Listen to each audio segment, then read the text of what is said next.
অলসতা এটা যেন এক নিঃশব্দ মাদক। শরীরের ক্ষতি করে না, তাই আমরা সরাসরি এটাকে ভয় করি না। কিন্তু নেশা ঠিক যেভাবে একজন মানুষকে ভিতর থেকে ধীরে ধীরে নিস্তেজ করে দেয়, অলসতাও ঠিক তেমনি নিঃশব্দে আমাদের সময়, সামর্থ্য এগুলো খেয়ে ফেলে। প্রথমে মনে হয় আজ একটু বিশ্রাম নেই।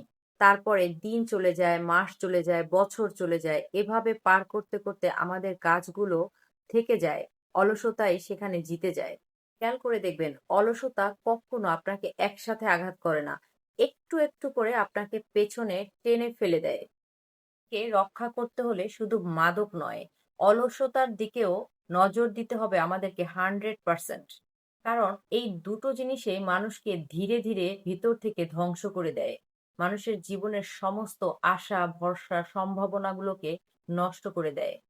একটু খেয়াল করলেই বুঝতে পারবেন, তফাৎ কিন্তু একটাই। একটাকে আমরা ভয় পাই, আর একটাকে আমরা গুরুত্বই দেই না।